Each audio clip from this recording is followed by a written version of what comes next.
If I can have everyone's attention, please.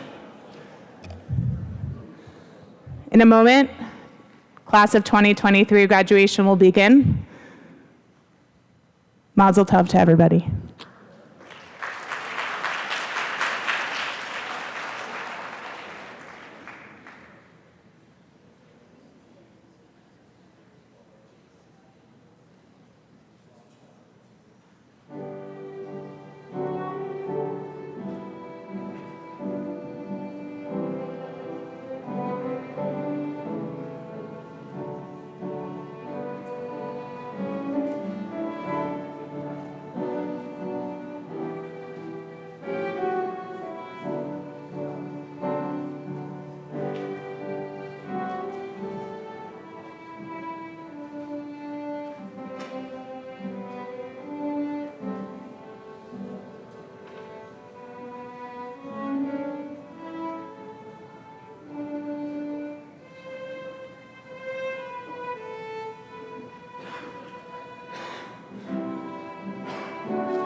Would everyone please rise for the singing of the national anthem and Hatikva?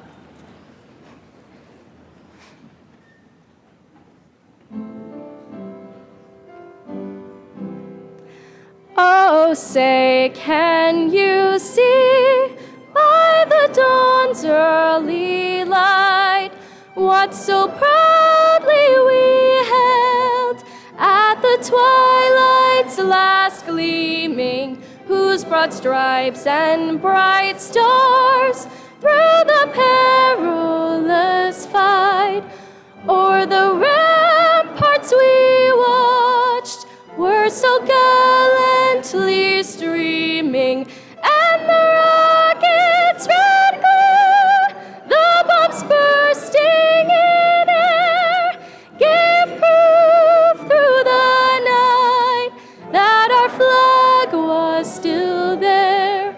Oh, say does that star-spangled banner yet wave o'er the land of the free and the home of the brave?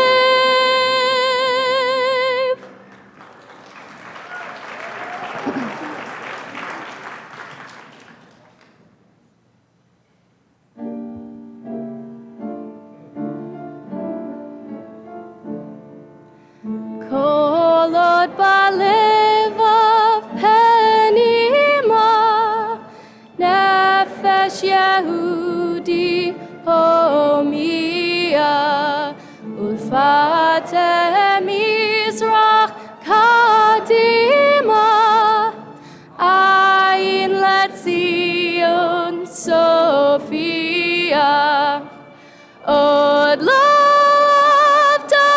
tikvatenu, hatikva bashmot apayim, liodam chovshi be'atzenu, eretz Zion be'Yerushalayim, liodam chovshi be'atzenu,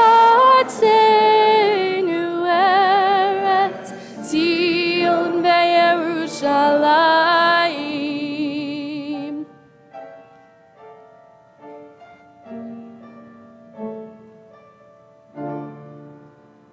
Please be seated.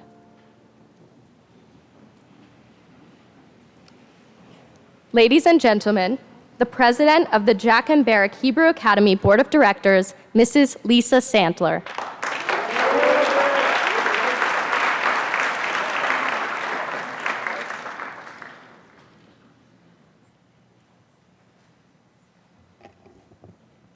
Thank you, Lila. Good evening, everyone. As Lila said, I am Lisa Sandler, President of the Board of Directors of the Jack and Barrack Hebrew Academy, and it is my distinct pleasure to welcome you here this evening. Welcome to the Barrack faculty, administration, and staff. Welcome parents, family, and friends of the graduates. Welcome to my fellow board members. Welcome to our partners from the Jewish Federation of Greater Philadelphia. Welcome to our Akiba Barrack alumni, especially those celebrating your 40th and 50th anniversaries.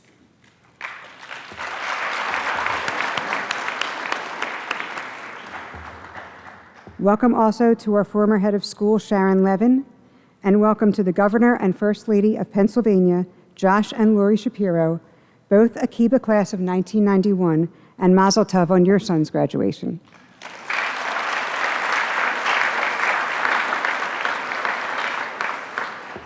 Also, to Len and Lynn Barrack and your family, welcome and thank you for your ongoing support of our beloved school. Mazel Tov on your grandchildren, I think there are 3 of them graduating this evening, and Len, a belated happy birthday to you. Most importantly,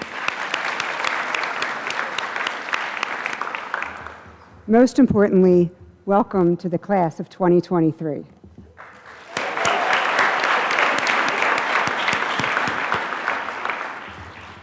Before I address the class of 23, I would like to take just a moment to thank and acknowledge everyone who made this warm and beautiful evening possible. Thank you to Rabbi Lisak, Ms. Trachtenberg, Dr. Kwan, Ms. Pandian, and our friends and hosts here at Har Zion. It takes a village, and we are so appreciative of all of you. Thank you also to our phenomenal faculty for nurturing and giving so much of yourselves to our children each and every day.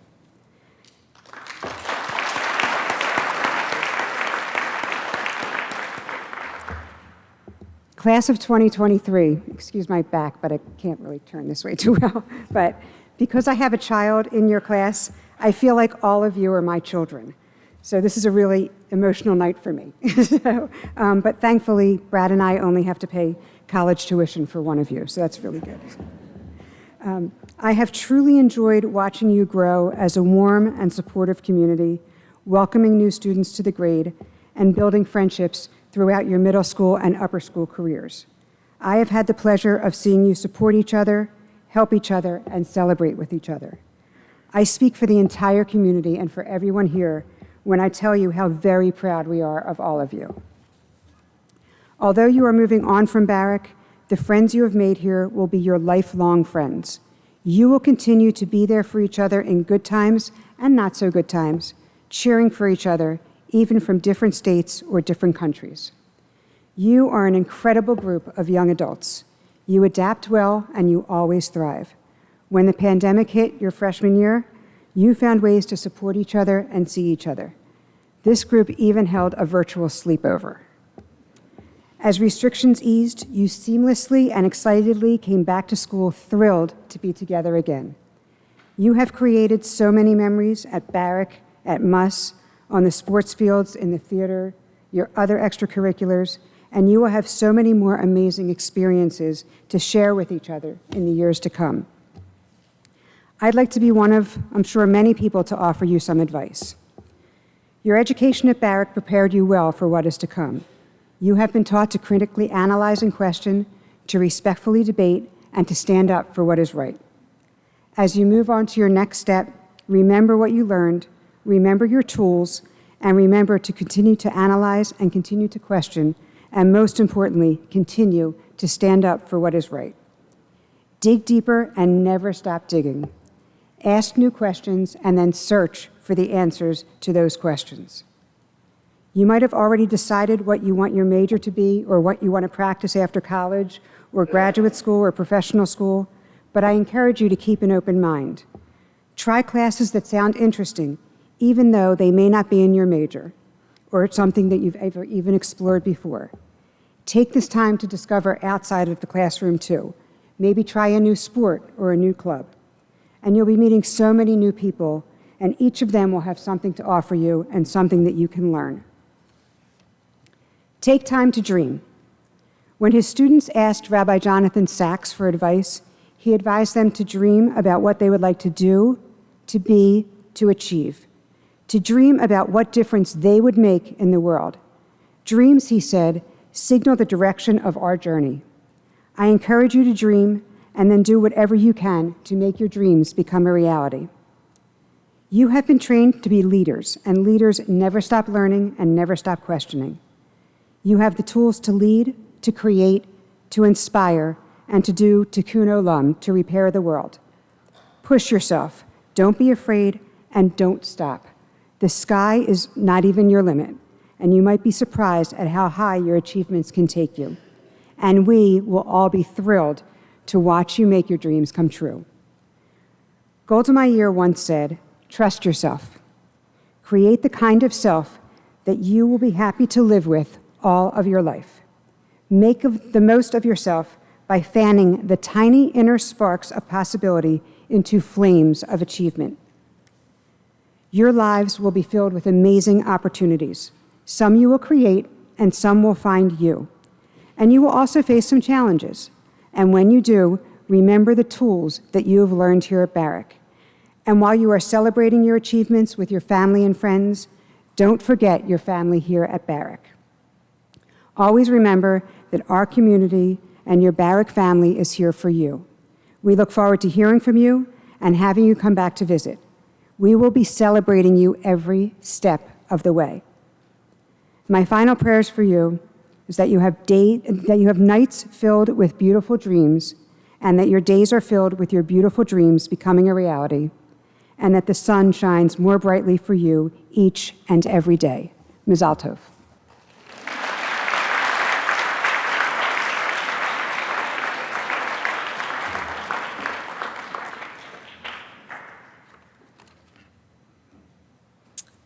It seems that every generation of Jews has faced challenges throughout history. Like our ancestors who faced challenges and persecution by Pharaoh in order to gain their freedom, the class of 2023 has also faced their own set of challenges throughout high school. But look where we are now. All you Jewish mothers can take a deep breath. In this week's Parsha, Shelach, Moses sends 12 spies, one from each of the 12 tribes of Israel, to the land of Canaan to seek out the land. After 40 days, all 12 spies return with grapes, a fig, and a pomegranate to show how beautiful and bountiful the land is. However, out of the 12 spies, 10 spies return and report that the land's inhabitants are too mighty and that the cities are too vast to be conquered. Only Caleb and Joshua argue that the land was magnificent and that with the Israelites' hope and faith in God, they would be protected and ensured a victory in battle. But the Israelites cry out, expressing their preference to return to Egypt to avoid being defeated by the Canaanites. God becomes furious with the people and instructs them to return to the desert. In keeping with God's command, God punishes the people, instructing them to wander in the desert for 40 years and warning them that all males over the age of 20 would perish. It would be the next generation who would be gifted with entering the promised land. For the Israelites, when they hear about the trials that lay ahead in Israel, they immediately shrivel up with fear. They could see only the surface reality of physical strength, not the spiritual truth of their destiny as dwellers in the promised land. Remembering back to our first day of freshman year, the class of 2023 also shriveled with fear as we began this next chapter in our lives, high school. Little did we know what lay ahead for us in the 2019-2020 school year. Our entire high school experience shifted in the blink of an eye with the world shutting down because of COVID-19. The class of 2023, unlike the Israelites, rose to the occasion and we accepted the challenges that lie ahead. We adjusted to online school. We worked hard to stay connected through FaceTime calls and socially distanced hangouts. We adjusted to isolation. We never let COVID shadow our high school experience. If we only saw the obstacles of this plague, we would not have been able to keep moving forward, have faith in ourselves and our teachers, and of course, have faith in God. The years of COVID and cancellations enabled us to grow, evolve, and become what we are today. Not only was COVID difficult, but after finally getting back to our new normal, we were thrown into the college application process. Essay writing, applications, meetings upon meetings. We were tired, skeptical, and challenged, but each one of us persevered. As we close this chapter in our lives, I wanted to leave my classmates with this message. While the ancient Israelites continued to complain bitterly, and while some regretted leaving Egypt as they progressed through the Sinai desert, let us, as the recipients of the promised land, remain unwavering in our determination to become strong and independent Jewish leaders. Just as Joshua and Caleb embraced hope, let us eagerly look ahead to the future, embodying their spirit and fulfilling our potential as exceptional individuals. As Joshua himself said to his people, "Chazak ve'ematz," be strong and have good courage. Don't back down to the obstacles that may come your way as you venture off to college. Have faith in yourselves and continue to slowly change the world one step at a time. Thank you.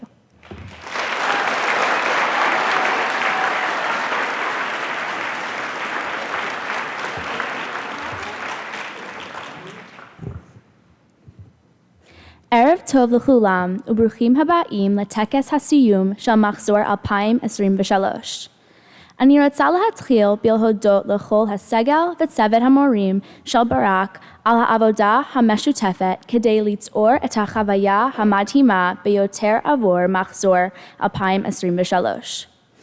אני יודעת שאני מדברת בשם הכיתה, כל הכיתה, כשאני אומרת שכולנו כל כך אסירי תודה לכם ועל כל מה שעשיתם עבורנו.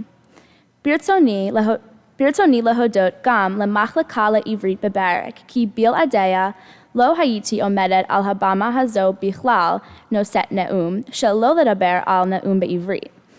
עם זאת, בבקשה תעמידו פנים שאינכם שמים לב אם אני עושה טעות.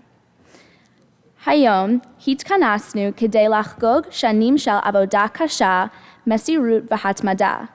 אבל זה גם הזמן עבורנו להרהר בזיכרונות העבר, לחגוג את ההווה ולאמץ את כל האפשרויות הטמונות בעתיד של כל אחד מאיתנו. ראשית, אני הולכת להחזיר את השעון אחורה. התקופה שלי בברק התחילה בכיתה ו', אם כי בכנות חלקנו יחד מאז הגיל הרך. מיד הבנו שברק שונה מאוד מבתי הספר היסודיים הקודמים שלנו. השינוי הגדול ביותר עבורי היה השילוב של ארוחת צהריים בהפסקה והיכולת שלנו לבחור בחופשיות מה נוכל לעשות עם הזמן הפנוי שלנו.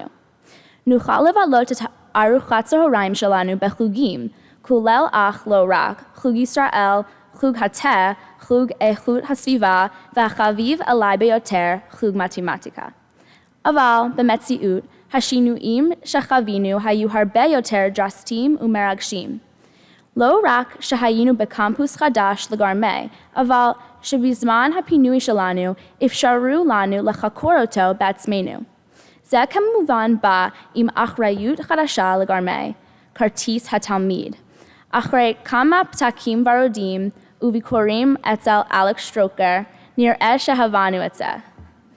לבסוף, חוויית חטיבת הביניים שלנו הגיעה לשיא בטיול המפורסם של כיתה ח' לישראל. הטיול התחיל פנטסטי, כשהמדריך שלנו קיבל תלונת רעש במטוס, כשעוצמת הצחוק של קרמן נדב מתחרה באזעקות האש של ברק, שזה מעשה שקשה לנצח. כל יום היה מלא בפעילויות מהנות ותרגילי כיתה מגבשים. התעוררנו מוקדם, טיילנו במצעדה, פספסנו את הזריחה והכרנו את המאכלים הישראלים האהובים עלינו. למעשה, החוויה המדהימה שלי בטיול הזה היא מה שהכי גרמה לי להתרגש עבור חוויית מס בכיתה י"א. אחרי כמה וירוסים, זעזועי מוח אפשריים והרבה רוגלח ממרציפן, הגענו הביתה אפילו מגובשים יותר מבעבר. אז כיתה ט' התחילה, ומחזור 2023 קיבל בברכה כמה מחבריו הקרובים. אבל שוב, הסתכלנו על תוכנית לימודים כמעט חדשה לחלוטין, אם כי התוצאה המאתגרת ביותר של זה הייתה בחני הקריאה בהיסטוריה. אבל בכל זאת הסתגלנו, ותודה לאל שכך, כי עמדנו בפני האתגר הגדול ביותר שלנו עד כה. המגפה ובית הספר וירטואלי. אני בטוחה שכולם זוכרים את התקופה הזו בצורה מאוד ברורה, אבל אם לא, אני פשוט אגיד האוהלים לזכרכם. בתקופה שבה זה היה כמעט בלתי אפשרי להישאר מחוברים, אנחנו, מחזור 2023, עמדנו מול הסיכויים הללו. נכנסנו לבית הספר כל יום רביעי ואכלנו יחד ארוחת צהריים בגשם או בשמש. אבל חשוב מכך, הכיתה שלנו קיבלה את ההחלטה הברורה כל יום להתחבר אחד לשני. בתקופה שהרגישה כל כך מבודדת, ושונה באופן קיצוני מכל מה שחווינו אי פעם, הייחודיות שלנו הייתה שמצאנו נחמה אחד בשני. זה היה בתקופת קוביד כאשר למרות המרחק הפיזי התקרבנו יותר מאי פעם. כשכיתה י"א הגיעה והסיכוי לצאת לתוכנית מס הסמסטר בישראל התקרב, כולנו התרגשנו מאוד, למרות חסרונו רפי אינגלנדר, חבר חשוב בכיתה שלנו. Hakol nir'eh tov kelomar ad shenoach rabam hafach letalmid harishon shenivdek bekovid betochnit mas. Aval anachnu lo ma'ashimim oto yoter midai ki hazman shelanu beseger haya biltit nishkach. Ani zocher sheyashafti al hasapa b'sha'at laila me'ucheret im talir rabam avarti al luach hazmanim shelanu leyamim hakrovim betikvalir ot mashahu mehaneh. Samnu lev שבשבוע הבא אנחנו הולכים לצום גדליה. חיפשנו אותו במהירות כדי לראות היכן ההר הזה ממוקם, רק כדי לגלות שזה למעשה יום צום, וגם כך לא היינו יוצאים מהסגר. שלושת החודשים שלנו בישראל היו רצופים ברגעים כאלה. בין אם זה היה טיול מצדה ושוב החמצה של הזריחה, או השלמת הטיול ים לים, שבו חיות ביקרו באתר קמפינג שלנו מדי לילה. אני בטוחה שאף אחד לא ישכח את החודשים האלה. לכל מקום בו ביקרנו הייתה לא רק משמעות דתית, אלא גם משמעות היסטורית, שאפשרה לנו ליצור את הקשר המדהים עם ארץ ישראל שיש לכולנו היום. זה מביא אותי להווה. כיתה י"ב. כשהשנה התחילה, הבנתי מהר שכל אירוע בברק יהיה האחרון שלי. היום הראשון האחרון שלי, יריד החוגים האחרון שלי, פורים האחרון שלי. אבל כל אחת מהחוויות מהאחרונות האלה תהפוך בקרוב לראשונה. היום הראשון שלנו באוניברסיטה. הפעם הראשונה שלנו שהניכשל של ברק הוא לא באמת כישלון. הפעם הראשונה שלנו להיפרד מהמשפחות שלנו, ובתקווה הביקור הראשון שלנו בבית הספר שעזר ליצור אותנו למי שאנחנו. עכשיו, כשאני מתרגשת, אני לא יכולה שלא להיזכר בזיכרון דומה להפליא. אני ועדן סינגר עומדות על הבמה בדיוק ככה, בסמלות הלבנות שלנו, משתפות את כולם בחוויות שלנו מחטיבת הביניים ושוב בעברית. בדיוק כפי שהייתי אז, אני עדיין מבולבלת לגבי איך אני מסוגלת לעמוד מול כולם ולדקלם נאום בשפה זרה. עם זאת, אני לא יכולה שלא להתפלא כמה שכולנו השתננו מאז טקס המעבר שלנו בכיתה ח'. כל אחד ואחת מאיתנו גדל והפך לאדם בוגר שיפנה למקומות מדהימים בשנה הבאה. אני אישית גדלתי מאוד כאדם, גם אם לא פיזית. לפני שנמשיך בטקס הזה, אני רוצה להכיר ולהודות שוב לכל האנשים בדרך שעודדו אותנו כתלמידים. אלה שנמצאים כאן ואלה שלא. בין אם זה הצוות המורים, הסגל המנהלי, המשפחה או חברים, לעולם לא היינו יכולים לעשות זאת בלעדיכם. מזל טוב למחזור המדהים של 2023. כולכם החברים הכי טובים שלי והמשפחה שלי, ואני יודעת שצפוי לכולכם עתיד מדהים ומלא באתגרים שברק נתן לכם כלים להתגבר עליהם בהצלחה. וזכרו, לא משנה כמה הבעיה עשויה להיראות גדולה, שום דבר לעולם לא יהיה קשה כמו לנסות לברוח מחניון בית הספר ביום שישי בצהריים.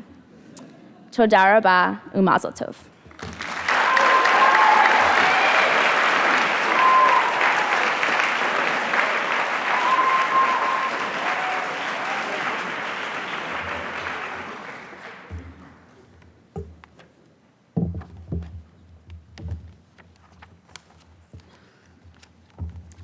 Mrs. Anderson, can you please come to the stage?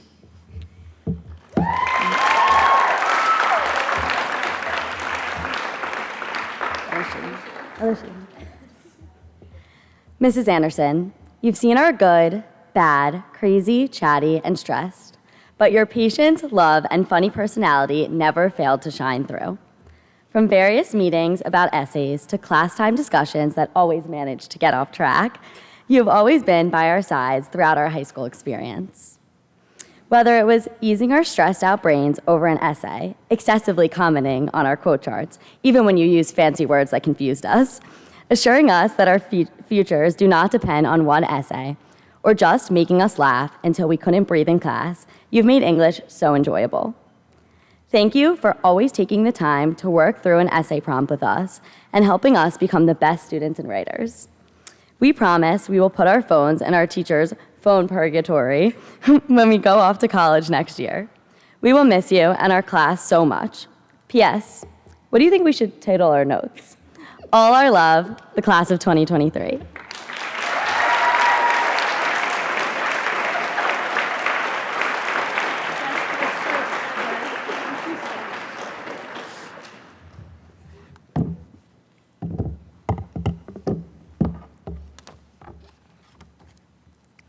Miss Underwood, can you please come to the stage?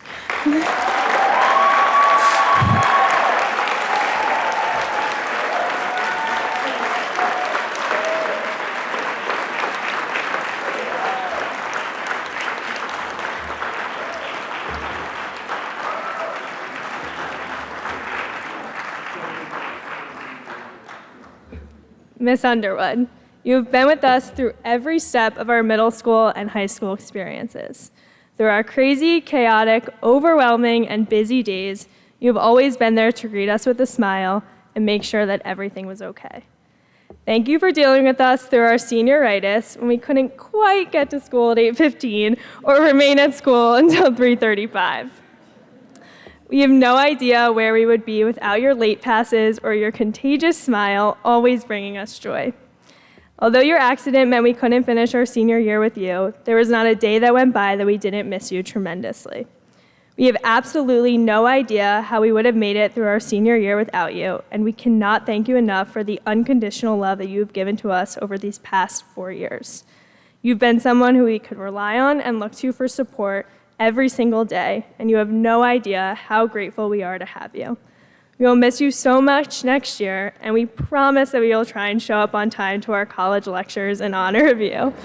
We can't wait to visit you in the years to come. All our love, the class of 2023.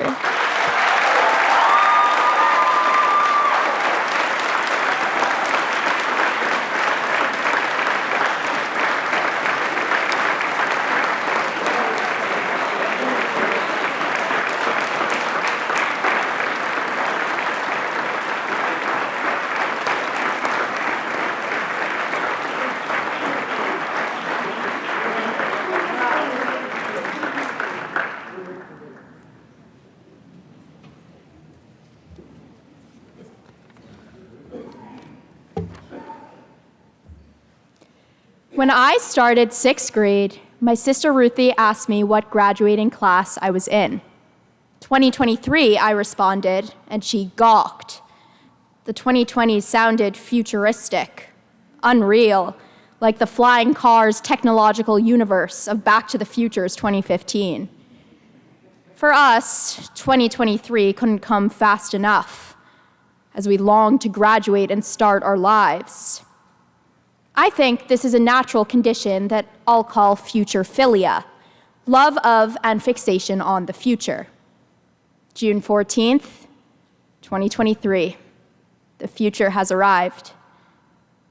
Let's retrace our steps, starting from when 2023 seemed most fantastical, 6th grade.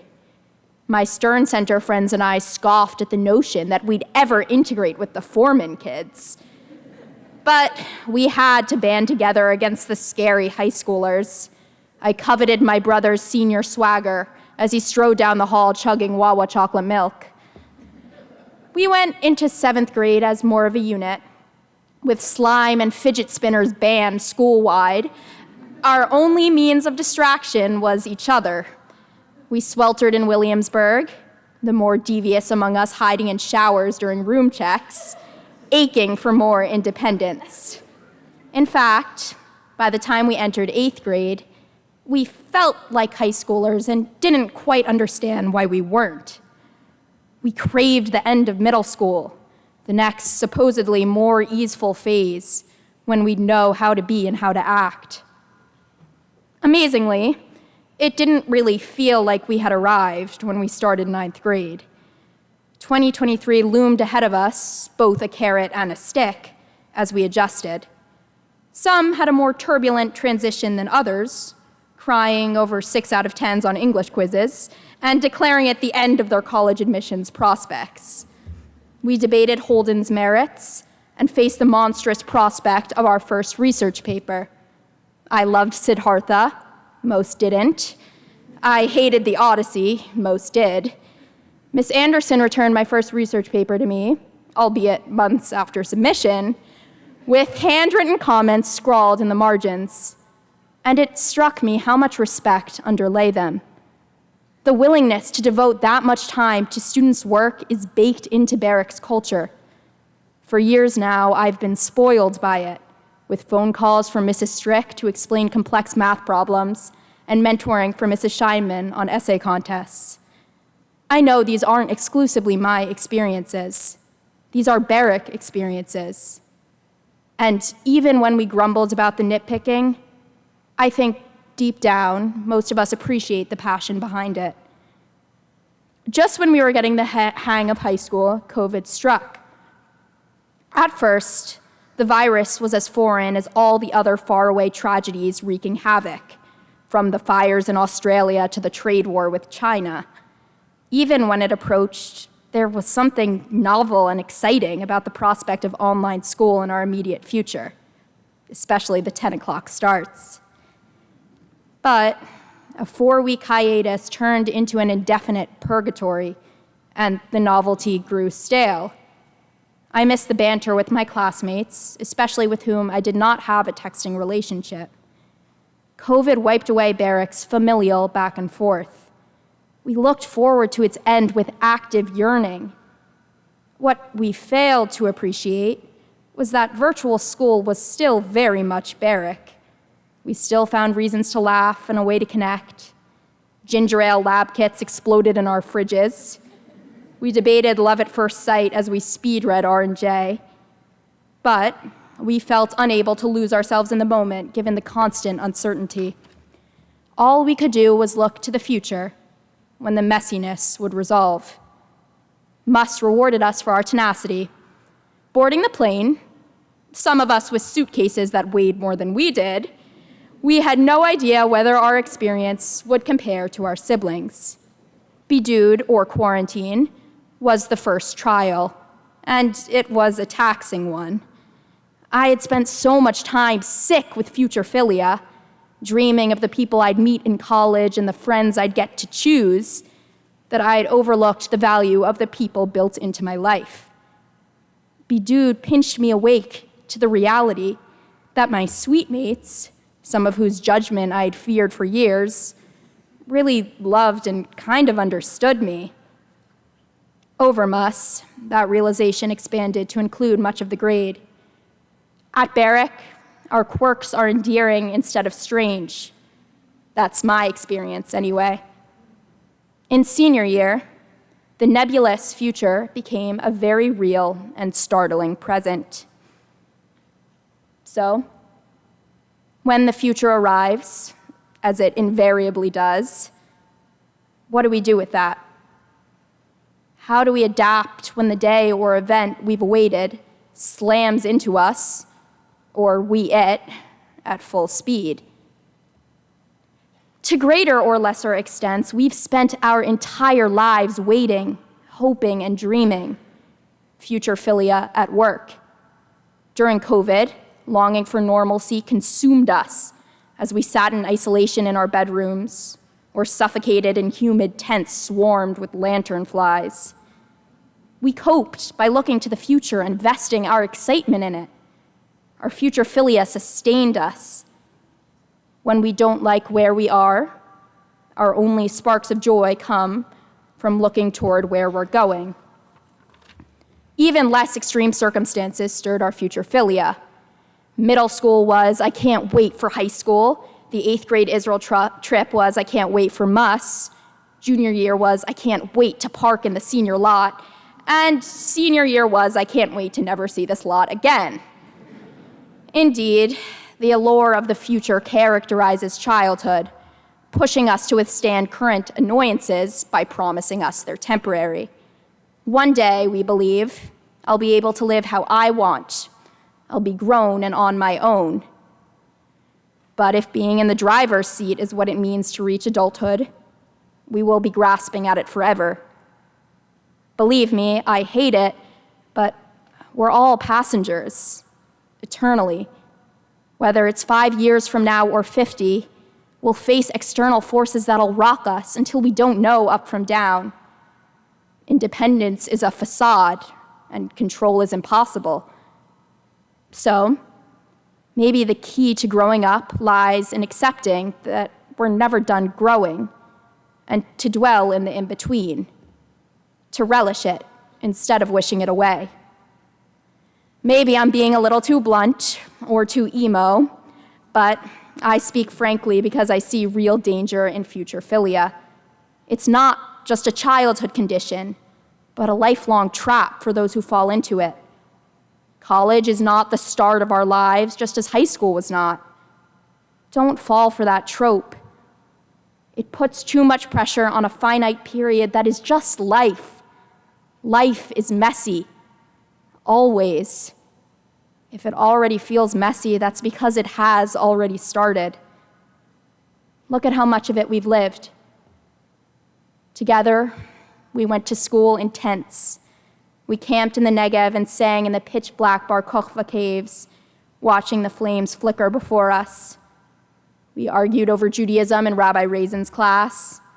We scarfed down challah bites despite our claustrophobia during Shabbos shmooze. All the while, as we fixated on the class of 2023 in neon lights, we have been living. We forged relationships here that deserve to be parts of our stories, not relegated to the preface you skip at the beginning of the book, or the spark notes, as the case may be, but chapter 1. We've already started to learn how to learn. We've already started to learn how to resolve conflicts and to appreciate people who used to drive us crazy. We've already started to learn how to be friends and students and fix our mistakes and flick ourselves in the head when we do something selfish or stupid. Don't throw all that living away. So, this is my Carpe Diem poem. Seize life, be present, enjoy your 8th grade Israel trip, must might never come. If something isn't working, don't just suck it up hoping things will turn around. Don't settle. Drop the classes you hate. Leave the cubicle that makes you miserable, even if a slightly bigger one is on the horizon. But also, don't succumb to chronic dissatisfaction. If you haven't found your ideal job, find value in what you are doing. If you haven't found your ideal friends, open yourself up to the people already in your corner. Know that there is much you can't change and that life will throw you for so many loops. All you can do is find people to ease the motion sickness. Teachers who leave you paragraphs, and peers who are tickled by everything that makes you weird. Parents who have fostered your growth from when you were in diapers. Just look around. How profound is it that, at 18 years old, we already have so many people who love us? Love them back.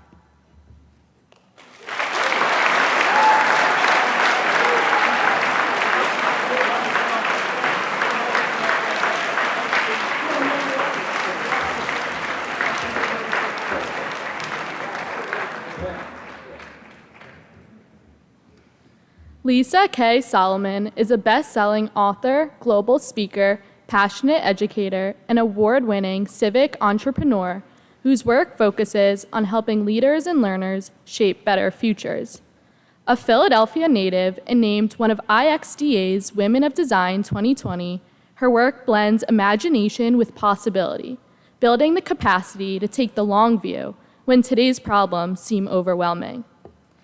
In her keynote address to over 1,100 professionals and educators at this year's annual Prisma Center for Jewish Day Schools Conference, Lisa recognized Barrack Hebrew Academy as a school with an engaging, future-focused mission, preparing young people with the leadership skills to become active, compassionate agents of positive change.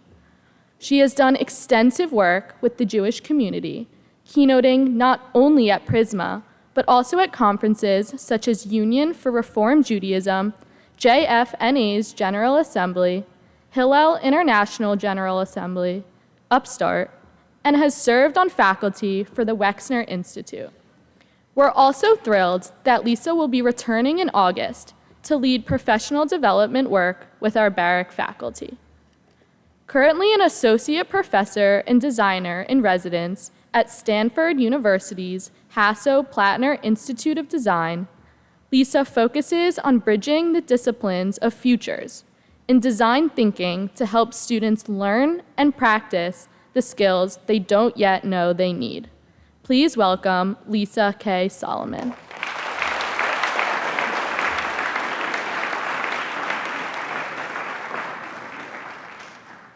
Thanks so much. It is fun to be here. Congratulations. Wow, you all, okay, just so you know, my speech is in English. I just want you all to know that.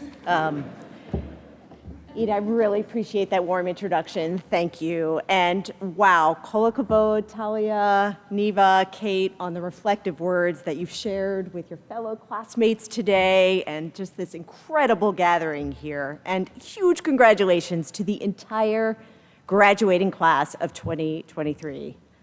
This is pretty special getting to this moment. So some of you may be wondering, why is this woman from Silicon Valley here at Har Zion at Barrack's graduation? Is she lost? In many ways, this invitation to speak is several decades in the making for this diaspora of Philly native. Among other Philly loyalties, I am a Wawa fanatic as well, so yes to the chocolate milk. Seriously, I'm one of the 5 people that actually owns the Wawa Way book. Anyone? Still on my bookshelf. And this morning, I did, in fact, get my hazelnut fix and learn that they are now selling potato chips that actually go into the hoagies. So just so you know, Hoagie Fest is around the corner. Take advantage. Big yes for me. Big yes. Being here at Har Zion is particularly special. I had many a bar and bat mitzvahs here in my middle school days with some very questionable fashion choices to accompany my attending, and I'm just grateful that social media was not around then to memorialize some of those decisions. And I must say it's particularly beshert to be here this year, to be a part of the graduating class with so many parents that I grew up with in my Marion Park days. So Scott, Allie, secrets, safe with me. Call me, we'll talk. It's really exciting. I'm really delighted to be a part of this Simcha in your life and to share this moment with so many families. And speaking of families, I'm delighted to have my parents here with me tonight, Bonnie and Michael Kay, who also have deep connections to Barrack. When I was very young, my mom was actually a reading specialist at Akiba, and she taught me lifelong love of learning, which I still carry with me. They are still my inspirations and rocks of support, and I imagine many of you feel the same about your families. So I wonder if you could join me in giving your families a huge round of applause for helping me. So today, as graduates, you are about to embark on some new futures. And you may not know what's ahead of you, short-term or long-term. However, I know your experiences at Barrack have made you exceptionally qualified to lead like a futurist. Yes, you are futurists. Tonight, I want to share 3 core principles of leading like a futurist from my teaching, writing, and work that I hope helps you fuel this next exciting chapter in your life. First, I want to say that leading like a futurist does not mean predicting the future. None of us are capable of that, even with the help of ChatGPT. Leading like a futurist means being courageous and envisioning bold new possibilities, even when the current moment feels unnervingly uncertain. At Stanford, I teach a class called Inventing the Future, where I ask students to go beyond the question, can we build it, to instead explore the question, should we build it? Our goal is to help students develop better creative and critical thinking skills required to imagine and shape better futures. For the capstone project, students create utopia-dystopia debates on emerging technologies 50 years in the future. Over the years, we've explored flying taxis, VR dating, extinction reversal, brain-computer interface, among other topics. And just in case you are wondering, bringing back dinosaurs is not a good idea. And yes, we probably could have learned that from Jurassic Park. The goal of the debates is not to get the future right or to pick a debate winner. We intentionally push the boundaries to explore new territory and surface unknown unknowns. How might we create thriving futures for everyone? And what futures do we want to avoid? The punchline of the class is that you don't need to be a Silicon Valley tech titan or to have special genius to invent new futures. We all have the agency and responsibility to shape better futures. The challenge is learning to toggle between our imagined futures while staying in the present. Earlier, Neva gave us some wonderful advice on being wary of futurephilia, being overly focused on a single future destination, and I totally agree.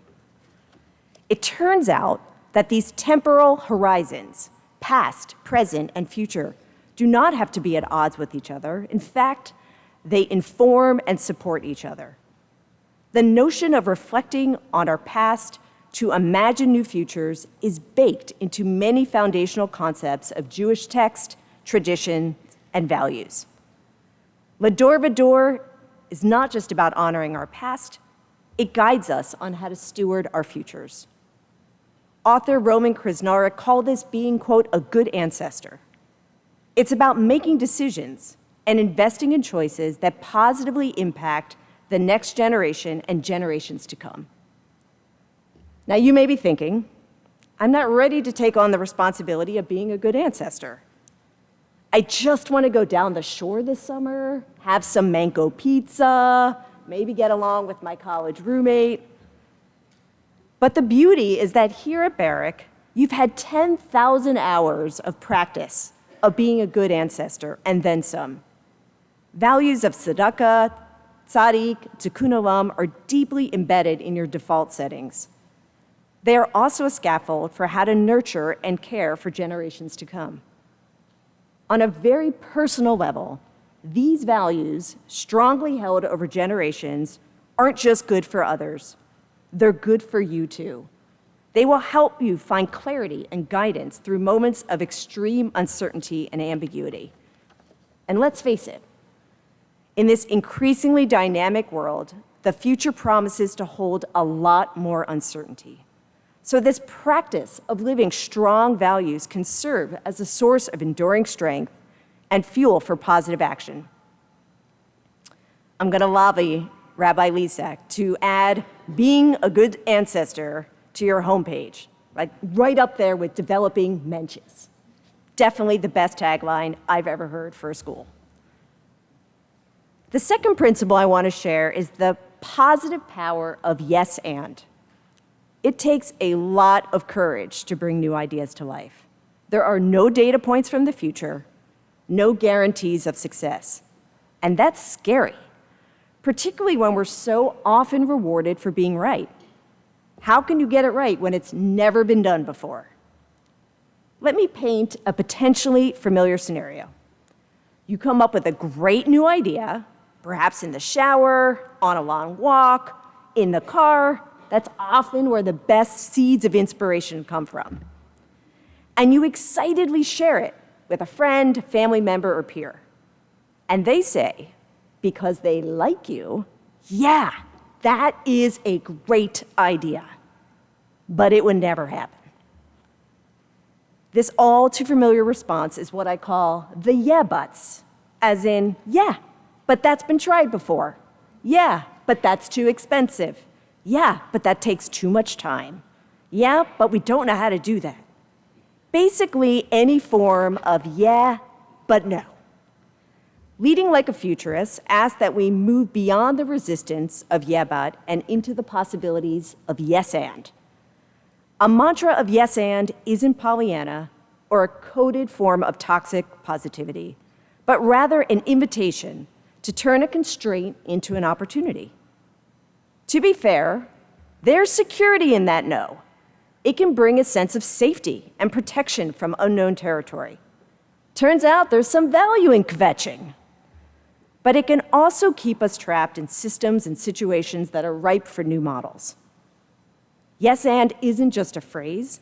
It's a mindset of possibility that sets up a posture of growth and optimism.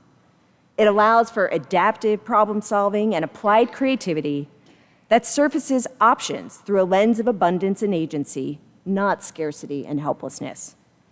You all have embraced yes, and then some.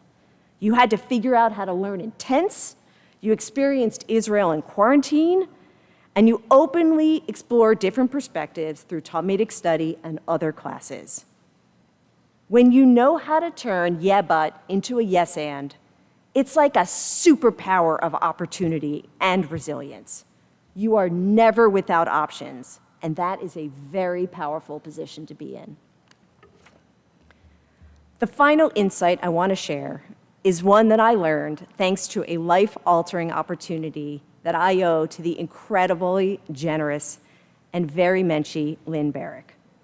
It's an honor to acknowledge her tonight and the impact she's had on my life and so many.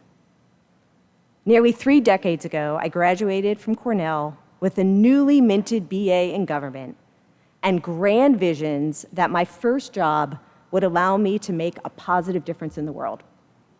I went down to DC to explore opportunities and discovered, to my huge disappointment, that most jobs for recent graduates involve making copies, stapling, and faxing. That was the thing. We faxed. We did. Then Lynn helped me secure a job working on the re-election campaign of then Senator Harris Wofford.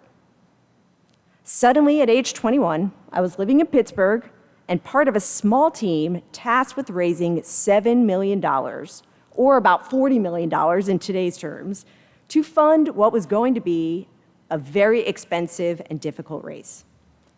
At the time, I thought, no big deal. They will teach me how to do it. And here's pretty much what I was told. Number 1, don't tell anyone you're from Philadelphia, because Pittsburgh folks don't like that.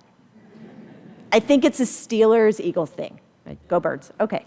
Number 2, don't do anything illegal. And that was it.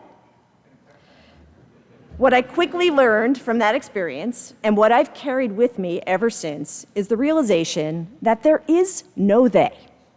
You are the they. We didn't win the re-election campaign, sadly, but I've used that mantra, you are the they, ever since. Most recently, I've been working on a new civics project focused on student athletes called All Vote, No Play that fully embodies the you are the they spirit. Now, I know there's some major athletes in this crowd, and I want to give a huge congratulations to the women's soccer, lacrosse, and basketball champions, along with the men's lacrosse team, and of course, all the other competitors. Can we get a round of applause? Well done. All right, so here's my story into civic futures for student and athletes.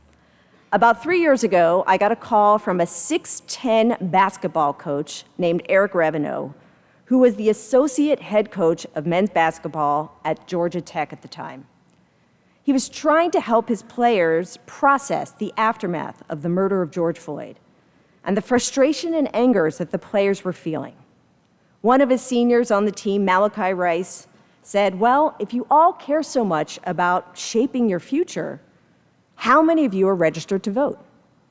No one raised their hand. For Coach Rev, this was a huge wake-up call. He was probably the most important adult in these players' lives, and never thought to help them participate in civic life. Several days later, he took to Twitter sphere and put out a call to action. On Election Day, we should not practice or play. We should give players time to vote. Hashtag all vote no play. He attached a petition to the tweet and hoped others would sign. Nearly 2,000 coaches joined the all vote no play pledge, opening the potential to reach tens of thousands of student athletes and potential voters. Coach Rev quickly realized that although there were a lot of resources to help people register and vote, coaches felt intimidated about bringing some of them into the locker room. He had heard about a new program that I created earlier that year called Designing the President, which focused on helping students become more confident and capable voters through an empathetic, experiential approach. I had the great pleasure of bringing this program to Dr. Minaziskin's class in the fall of 2020, and it was a lot of fun. Well, for the last 2 years, Coach Rev and I have been embracing a yes and mindset in creating nonpartisan playbooks, videos, and programs that help all coaches and student athletes flex their civic muscles. Time and time again, we've invented new ways to help athletes, who are arguably some of the most influential leaders on their campus, model the types of citizening and participatory civic behaviors we want to amplify. Last fall, we organized an engaged athlete all-star meeting where student athletes interviewed legends like NBA's Steph Curry and Stanford women's basketball coach Tara Vanderveer, one of the most winning coaches in NCAA history, and USA volleyball coach Cassidy Lickman about their civic leadership. Over 2,000 athletes across the country watched via live stream at civic tailgating parties, fueled by pizza delivered by Pizza to the Polls. Here in Philly, we helped Elizabeth Ford, the captain of the women's volleyball team at Penn, galvanize college athletes to support Philadelphia's Vote Early Day, where she spoke with the mayor at City Hall, while mascots from Temple, Villanova, and Penn cheered them on. Talk about civic joy. At Stanford, I hosted a civic rally on Election Day with music, tailgating, swag, our mascot, which is, yes, a tree, and speeches from amazing alumni like Cory Booker, who also played football there. We featured a great student-athlete panel talking about how and why engagement matters to them. Honestly, I felt like I was throwing a bat mitzvah for civics, but it totally worked. In the last few years, we've touched over 50,000 athletes directly with our programs and have won a number of prestigious awards for our efforts, and we're working on reaching tens of thousands more. There was certainly no playbook for this. We were, and still are, the they. And you are the they.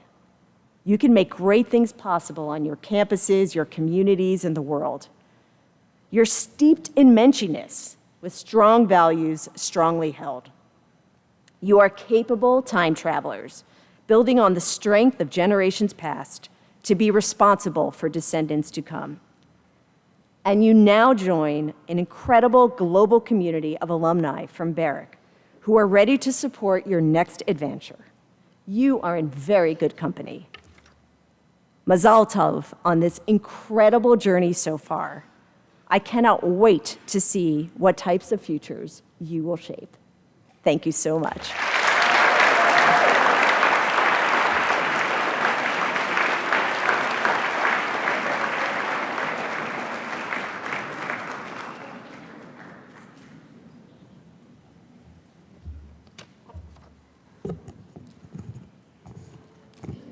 Ready? Almost. One more. It's a pleasure to stand here this evening back on a bima of a synagogue that has hosted so many Akiba Barrack graduations through the years. After 3 beautiful ceremonies outside on our campus in Bryn Mawr. It is also personally meaningful to share some words with you, our graduates, and our families, as the last graduation that I attended here was in 1997, when I was sitting on this bima just like all of our students. Welcome to the Club of Alumni. Lisa, thank you for joining our community tonight and for sharing your thoughtful words and practical guidance with our students. The Barrack contingent at this year's National Jewish Day School Conference was honored when you highlighted our work and our vision in your keynote address to over 1,100 participants.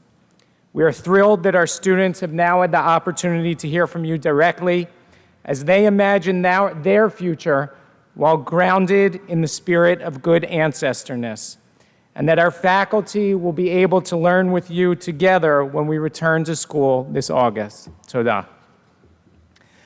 Thank you to Ms. Trachtenberg, Mr. McLaughlin, Dr. Kwan, Mrs. Pandian, Rabbi Livingston, Mr. Dorsch, Deborah Nathans, the staff at Har Zion, and everyone who had a hand in tonight's ceremony. Thank you to our entire upper school leadership team and all of our talented and dedicated faculty and staff who have guided our students to this evening's program. Thank you to our students, Max Strick and Jacob Oxman, for providing music this evening.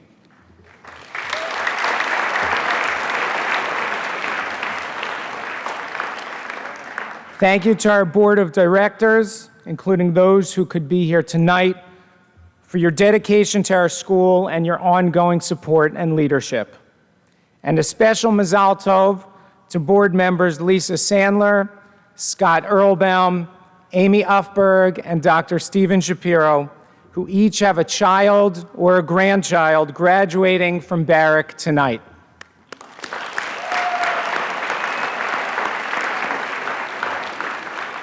And last but not least, with a community that spans 76 years, mazal tov to all of our alumni in attendance who have a child graduating this evening.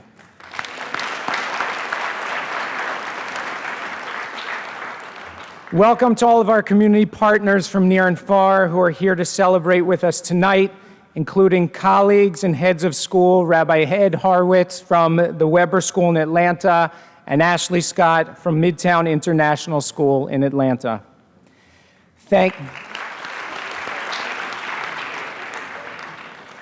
And to echo Lisa Sandler from earlier this evening, thank you as well to Len and Lynn Barrack. Your belief in our students and in the power and impact of a Barrack Jewish Day School education continues to lead us as a people to a brighter and a stronger future. Mazal tov on the graduation of your grandchildren this evening, and to Len, a happy belated birthday.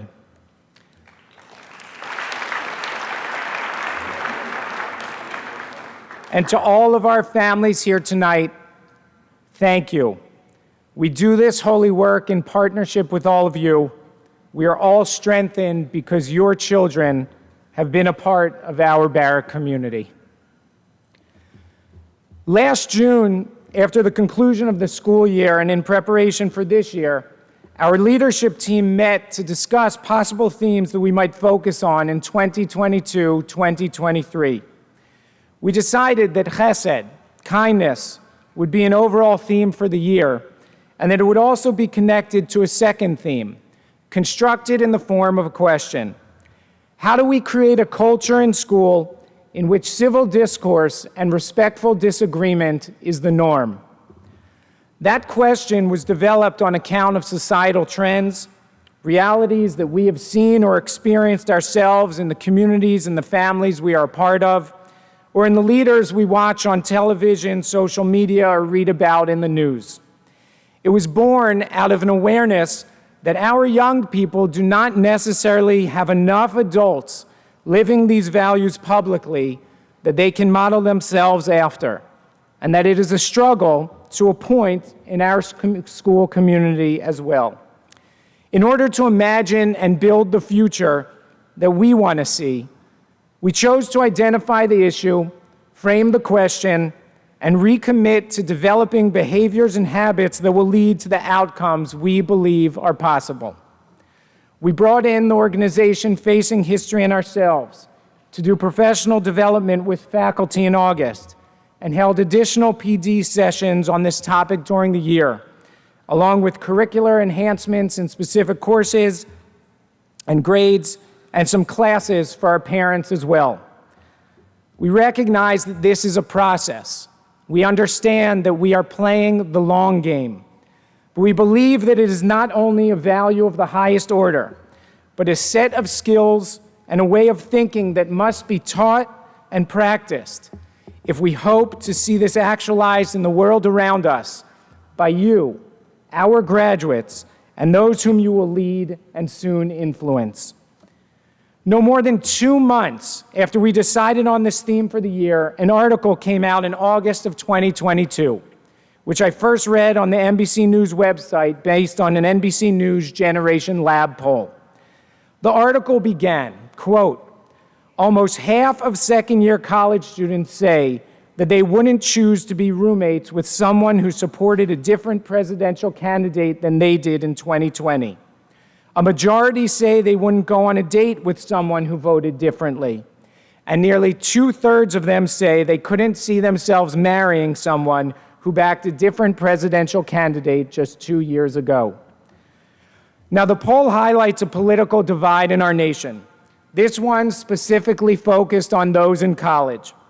But I think that it highlights something much deeper than that, which many can feel even if we don't have a poll to provide us the data or the results. We are living in a divided world in which a difference of opinion, more often than not, is a reason for division and distrust, to the point that we find it challenging or are possibly unable to listen to a perspective that is different from our own, or to imagine that someone who thinks differently, even if it's on a heated topic, might have something valuable to contribute to a conversation, debate, or argument. We may equate one's bad idea or position with their being a bad person, while simultaneously segregating ourselves off from learning, from the possibility of sharpening or altering our own thoughts, from the possibility of losing our own sense of humility and open-mindedness as we shut down the people we don't align with from the outset. Now, this is not to say that there are not bad people out there with bad or dangerous ideas. There are, and we should call those out. But this is not everyone who may think differently than you, and it's important that we note the difference. The language of respectful disagreement was chosen based on the Jewish concept and value of machloket. A machloket is a well-known rabbinic term. Loosely translated as disagreement or argument, our tradition embraces that idea, building a learning culture in which ideas are to be discussed with others, debated across generations, reviewed, revised, and reworked, with the goal of working towards some form of an ultimate truth or a concrete decision. We note that there are some arguments that are l'shem shamayim, for the sake of heaven, originating from a place of good intentions and with the goal of a positive outcome. And that there are also those that are lo l'shem shamayim, conceived of and coming from a negative place. As human beings, we are given the room to figure out which is which. Our commitment to debate and argument, and yes, to disagreement, is what often makes the Beit Midrash, the classrooms which you have inhabited for so many years of your Jewish education, so loud, so energetic, and so invigorating. You've been exposed to rabbis and thinkers who disagreed about key items, yet who found ways to coexist with one another and whose ideas are both recorded in the annals of our history. Look to Hillel and Shammai as just one of many examples. You have pored over texts and been introduced to multiple viewpoints, only to learn that sometimes even our own texts do not provide us with a clear answer or position. In a world in which we often look for a single right answer, our own tradition teaches us that in many cases, there may be multiple right answers or some element of truth in different viewpoints on a topic. The approach which best highlights the values of a Jewish way of learning is that of chavruta, typically in pairs and never alone, we are asked to study together, to dissect text together, to debate ideas together in order to arrive at the highest level of understanding of a topic which we may be exploring. We do this in partnership with another person, never alone, for the benefits that arise by being in conversation with someone else. In a well-known passage from the Talmud, we read the following in Tractate Ta'anit. Rabbi Chama, son of Rabbi Hanina, said, "What is the meaning of the verse, iron sharpens iron, so too does a man sharpen the countenance of his friend? This teaches you that just as one iron sharpens the other, so too do two scholars sharpen each other with the joint study of halakha." The Gemara continues. Rabba Bar Chana said, "Why are the words of Torah compared to fire? As it is written, is not my word like fire? This teaches you that just as fire does not ignite itself, neither do the words of Torah exist with one who studies alone." Our approach and our tradition is an approach to intellectual and personal growth. We place importance on the need to engage in dialogue with another person about ideas that matter. It is that dialogue, and yes, often that disagreement, that sharpens one another's understanding, that can set one's learning on fire. I came across from a source sheet on Sefaria, an online Jewish text database that our students know well, that asked a guiding question about these texts. Can you recall a time when working with someone sharpened your thinking or set your learning on fire? I hope you will consider that question as you conclude your time here at Barrack.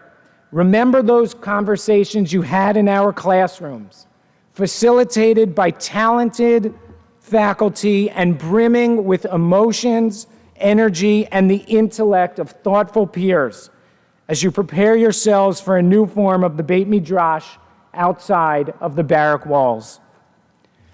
While daily debate can be exhausting, and I hope that we again and soon see a world in which compromise and respect are more common, regular disagreement is a part of life. As soon-to-be Barrack graduates, the next generation of thought leaders and difference makers in the Jewish and general communities, I hope that you can actualize our question of this year and be the premier models in society of civil discourse and respectful disagreement. Leverage the fact that you have been trained at Barrack, that you honor and accept the richness of our tradition, so that in a divided and too often polarized society, you are the examples of engagement, open-mindedness, grace, curiosity, and humility. Debate your ideas fiercely. Engage with others whom you may disagree. Be a person of machloket, but do it all with a large dose of kindness, a desire to learn, and a deep sense of respect for other human beings. You are inheritors of a tradition that has taught these ideas and has valued them for generations. We now look to you to continue to build the world we wish to see and that we know all of you are capable of creating. Mazal Tov to all of you, our newest graduates of Barrack Hebrew Academy.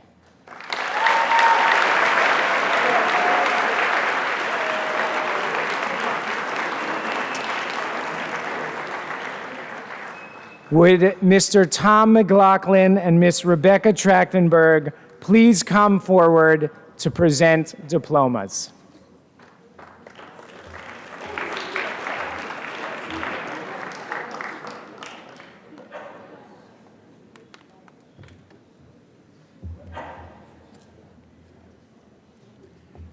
Rabbi Lisak, members of the Board of Directors, faculty, family, and guests, I have the distinct pleasure to present to you the members of the class of 2023, all of whom have completed the requirements for graduation and are entitled to receive a diploma from the Jack M. Barrack Hebrew Academy.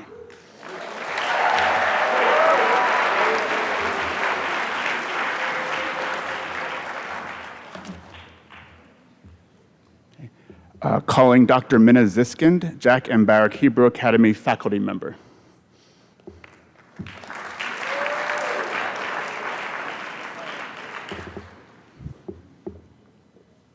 For Rebecca Maya Miller.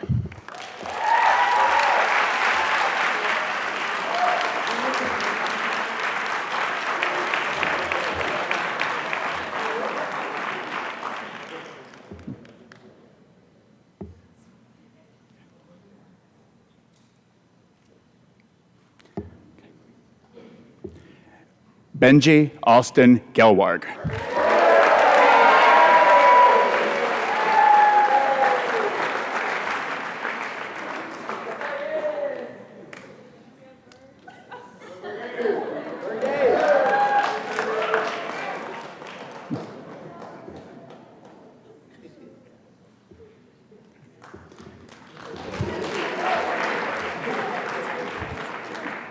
Noah Luke Pomerantz.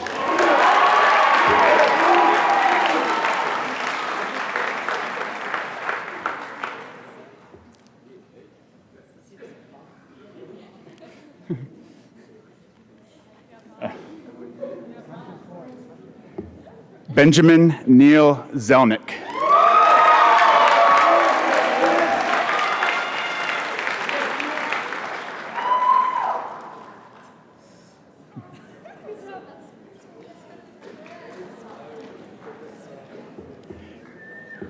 Joshua Noah Graub.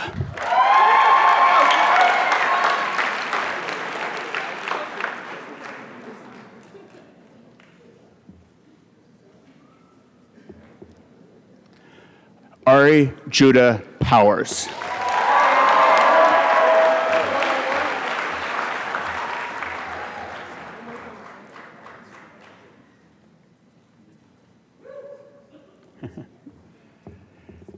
Samuel Emmett Menkowitz.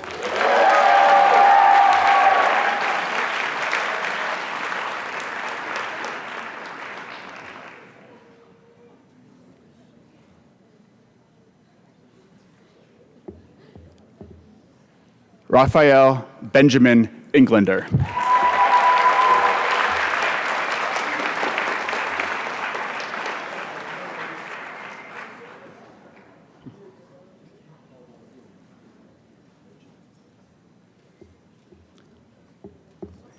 Calling Ms. Michal Alexander Rabinowitz, Akiba Barrack alum, class of 90.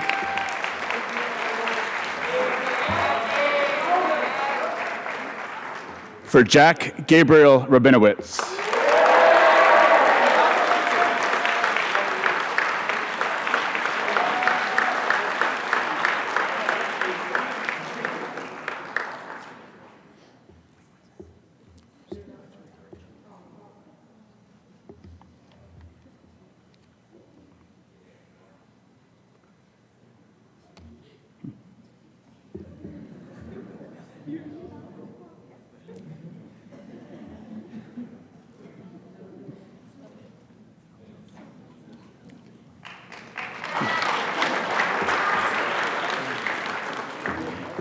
Andrew Max Meltzer.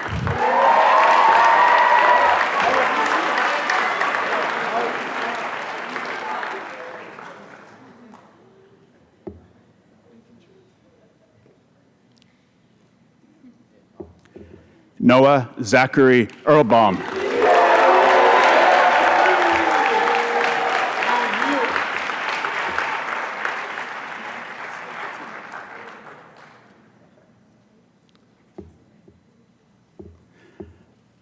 Maxwell Nathan Kanefsky.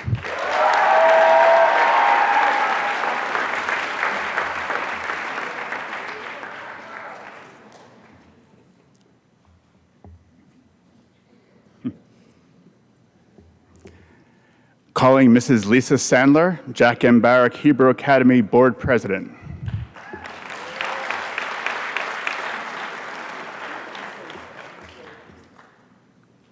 For Aiden Joseph Sandler.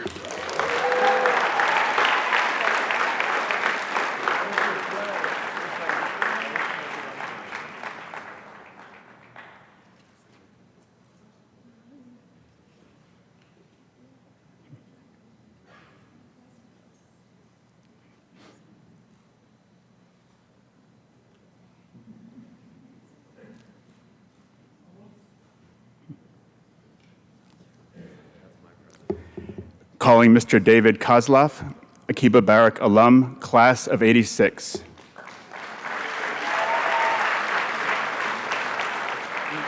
For Jonah Benjamin Kozlov.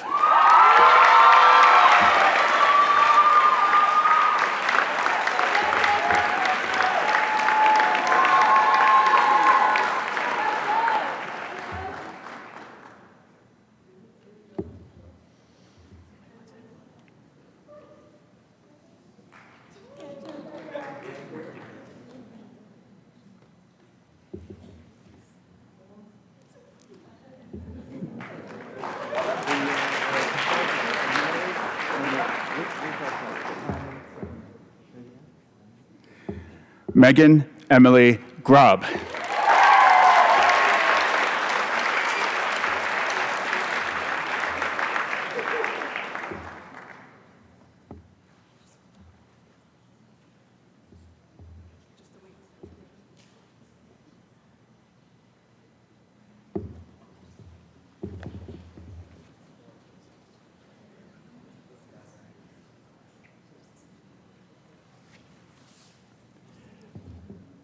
Ellie Peyton Laveau.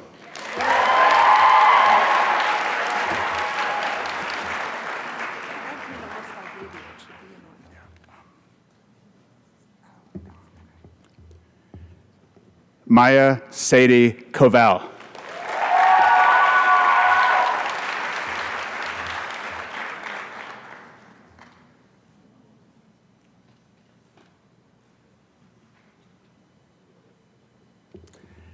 Talia Esther Markowitz.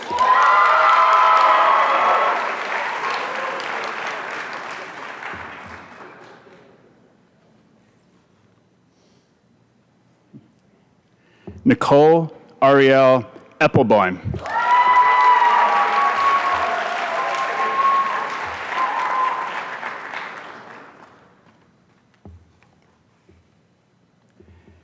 Calling Mrs. Amy Uffberg, Jack M. Barrack Hebrew Academy board member.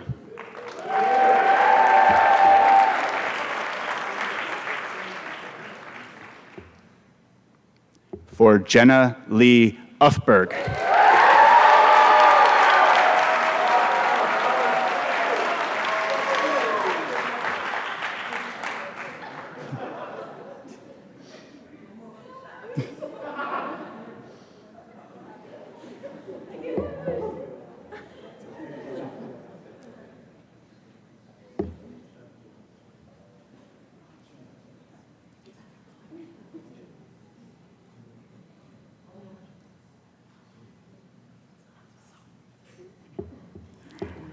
Noah Gabriel Rosenthal.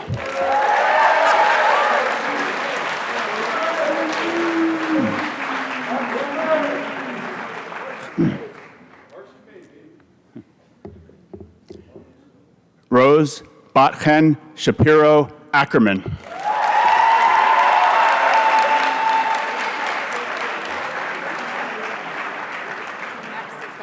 Right.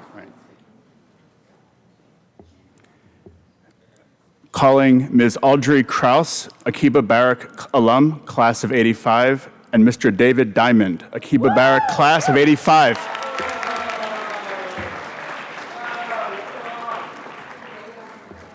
For Benjamin Elon Diamond.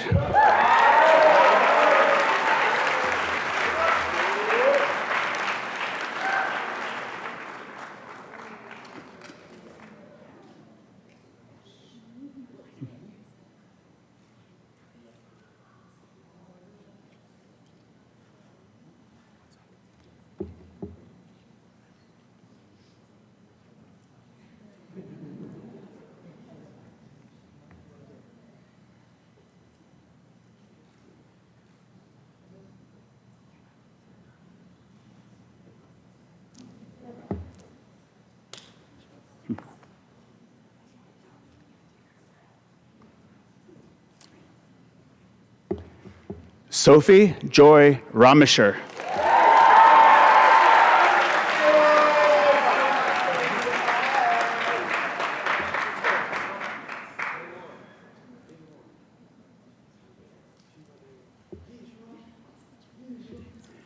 Mitchell David Rosenthal.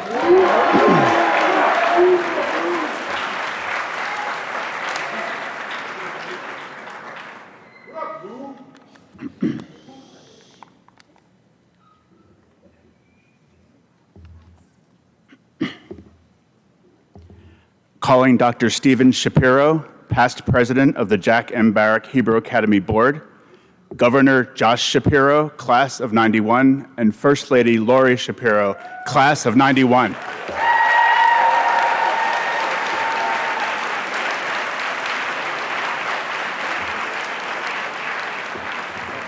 For Jonah Paul Shapiro.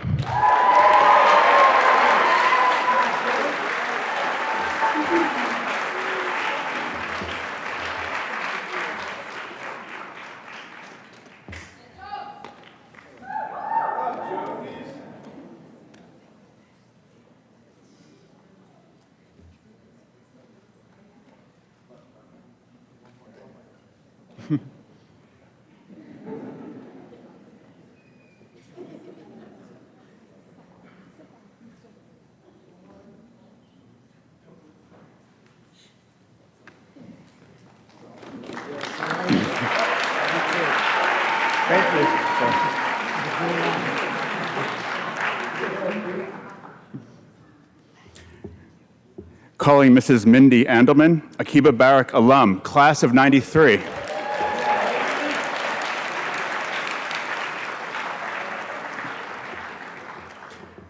For Harrison Joshua Andelman.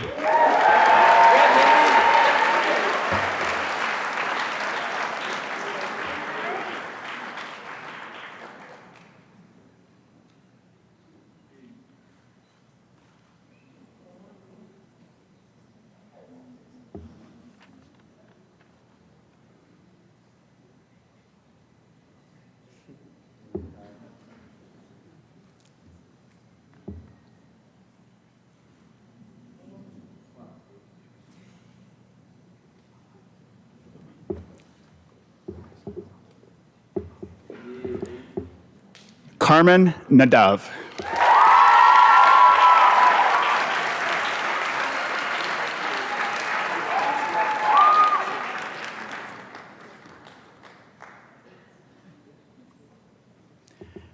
Calling Dr. Leah Landy, Akiba Barrack alum, class of 89. For Eden Brett Singer.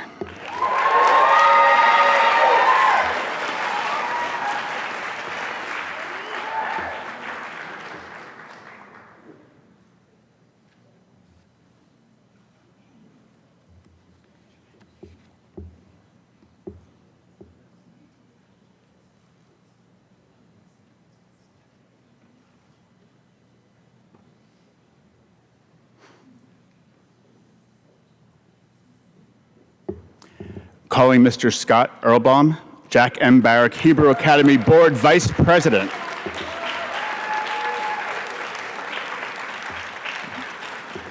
For Talia Rachel Earlbaum.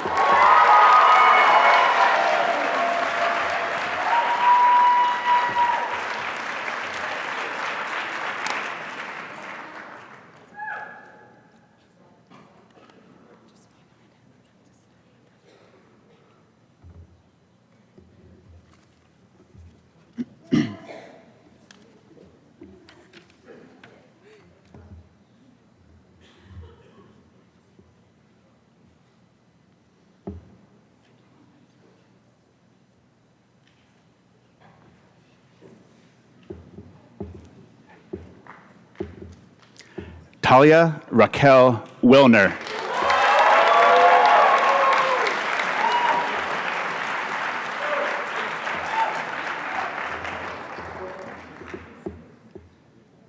Samantha Taylor Zivitz.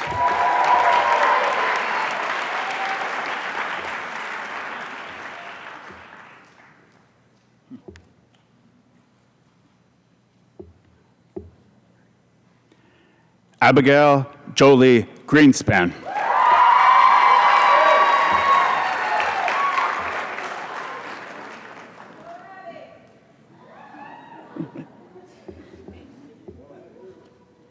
Claire Ann Mansheim.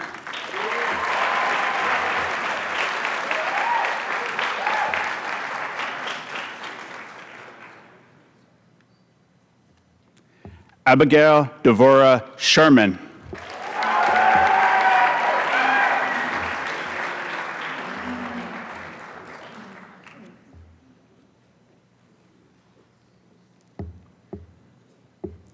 Talia Vaknin.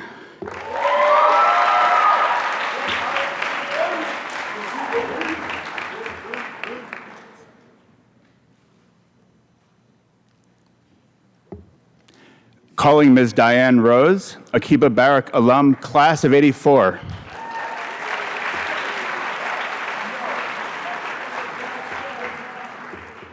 For Genevieve Tianmei Rose.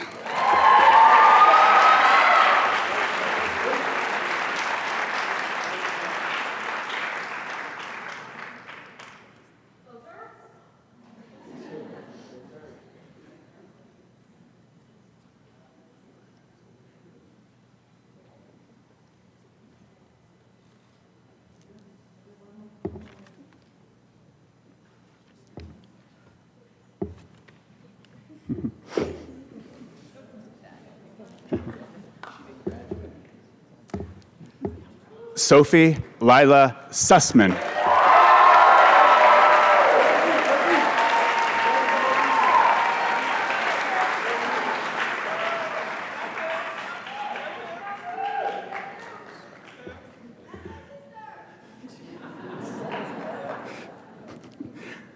Lila Abby Elkins.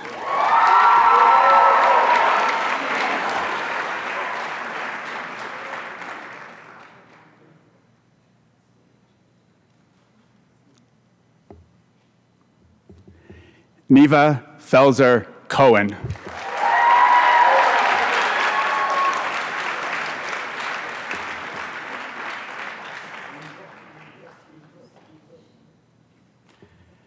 Calling Dr. Elisa Hoffman, Akiba Barrack alum, class of '84.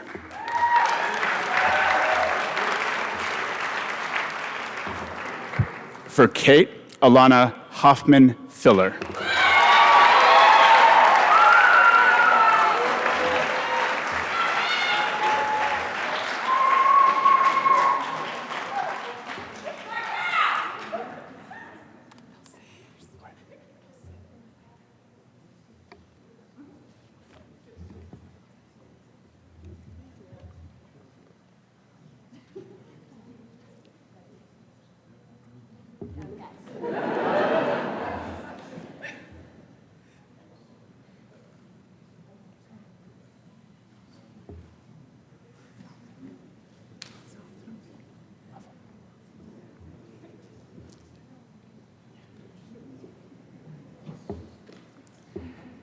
Will Lila Elkins please come to the podium to lead us in the Shechianu blessing?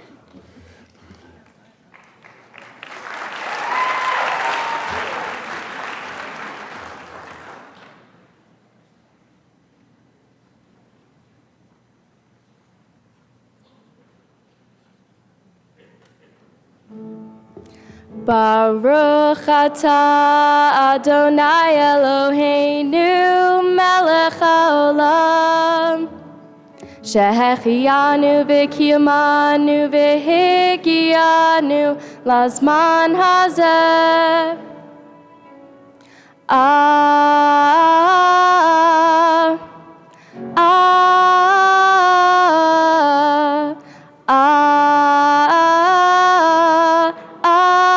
Amen.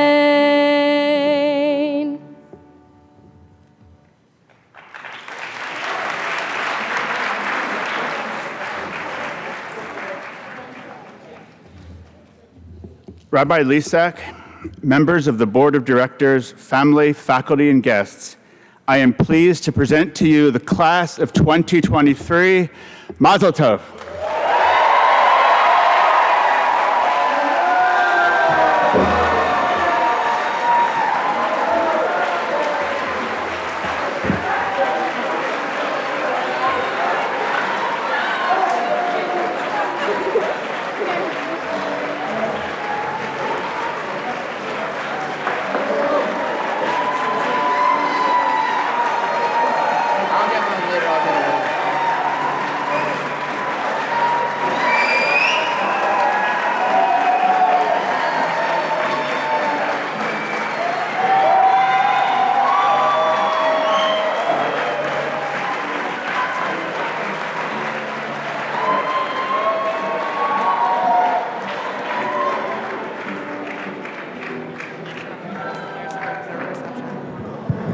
Please join us for a dessert reception back in the main hall. Thank you. How are you feeling? I would. Thank you. Thank you. Now on to in-service.